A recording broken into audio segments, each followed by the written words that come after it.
सरकार ने CCS pension नियम 2021 में संशोधन कर दिया है और अब कुछ खास परिस्थितियों में पेंशन पूरी तरह से जब्त की जा सकती है।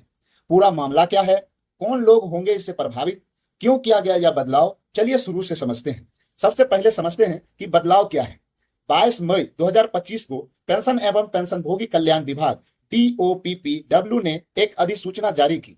इसमें सीसीएस पेंशन रूल्स 2021 के नियम 37 के उपनियम 29 में एक नया क्लॉज जोड़ा गया है। अब यह नियम कहता है कि अगर कोई पूर्व सरकारी कर्मचारी जो अब किसी सार्वजनिक क्षेत्र के उपक्रम मतलब PSU में कार्यरत हैं, वहां पर शामिल होने के बाद किसी कदाचार मतलब मिसकंडक्ट या अनुशासनहीनता का दोषी पाया जाता है, तो उसे सरकार के अधीन उसकी पिछली सेवा की पेंशन और अन्य रिटायरमेंट लाभ नहीं दिया जाएगा। पहले के क्या नियम था, पहले क्या होता था? पहले नियम 3729C में साफ लिखा हुआ था कि अगर कोई कर्मचारी PSU में शामिल होने के बाद किसी कदाचार में फंसा तो उसे PSU में बर्खास्त होने का असर उसकी सरकारी सेवा से रिटायरमेंट लाभों पर नहीं पड़ेगा। यानी पहले की गलतियों पर ही पेंशन रोकी जा सकती थी, लेकिन अब PSU में की गई गलतियों पर भी पेंशन जब्त हो सकती है। क्यों लाया गया यह संशोधन? इस बदलाव की पृष्ठभूमि में एक सुप्रीम कोर्ट का आदेश है। मामला था सूर्य प्रताप सिंह बनाम CMD BSNL का। 9 जनवरी 2023 के फैसले में सुप्रीम कोर्ट ने साफ कहा कि अगर PSU कर्मचारी ने गलत काम किया है तो उसे रिटायरमेंट के लाभ से वंचित किया जा सकता है। इसी आदेश को लागू करते हुए अब नियम में संशोधन किया गया है। किन लोगों पर असर पड़ेगा ये भी जान लेते हैं। अब बात करते हैं कि यह नियम किन किन लोगों को प्रभावित करेगा।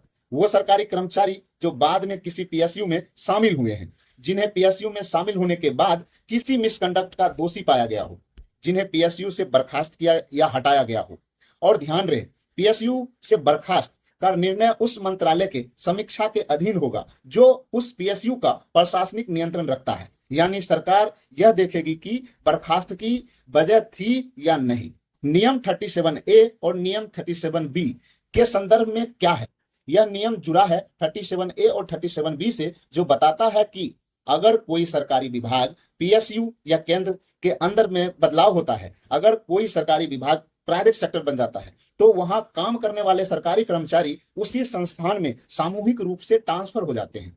उन्हें विदेशी सेवा की शर्तों पर माना जाता है, लेकिन वो अब सरकार के अधीन नहीं रहते। तो नियम 37A और नियम 37B यह बताते हैं कि ये कर्मचारी अब PSU का हिस्सा है और अब उनके खिलाफ PSU में हुई कार्रवाई का असर उनकी पूरी सरकारी सेवा की पेंशन पर भी पड़ सकता है।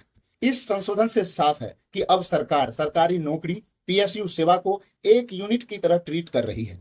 अगर आपने सरकारी नौकरी में रहते हुए बेहतरीन सेवा दी है, लेकिन PSU में शामिल होकर गलती की, तो अब उसकी पेंशन पूरी तरह से जब्त की जा सकती है। यह बदलाव अनुशासन और ईमानदारी को बढ़ावा देने के लिए किया गया है, लेकिन इससे पेंशन सुरक्षा को लेकर चिंता भी बढ़ी है।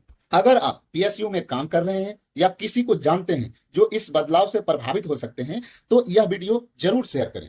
कमेंट में बताएं सरकार का यह कदम सही है या पूर्व कर्मचारियों के अधिकारों का हनन है। वीडियो पसंद आया हो तो लाइक कीजिए, चैनल को सब्सक्राइब कीजिए और बेल आइकन दबाइए। ऐसे ही विश्लेषणों के लिए धन्यवाद। जय हिंद।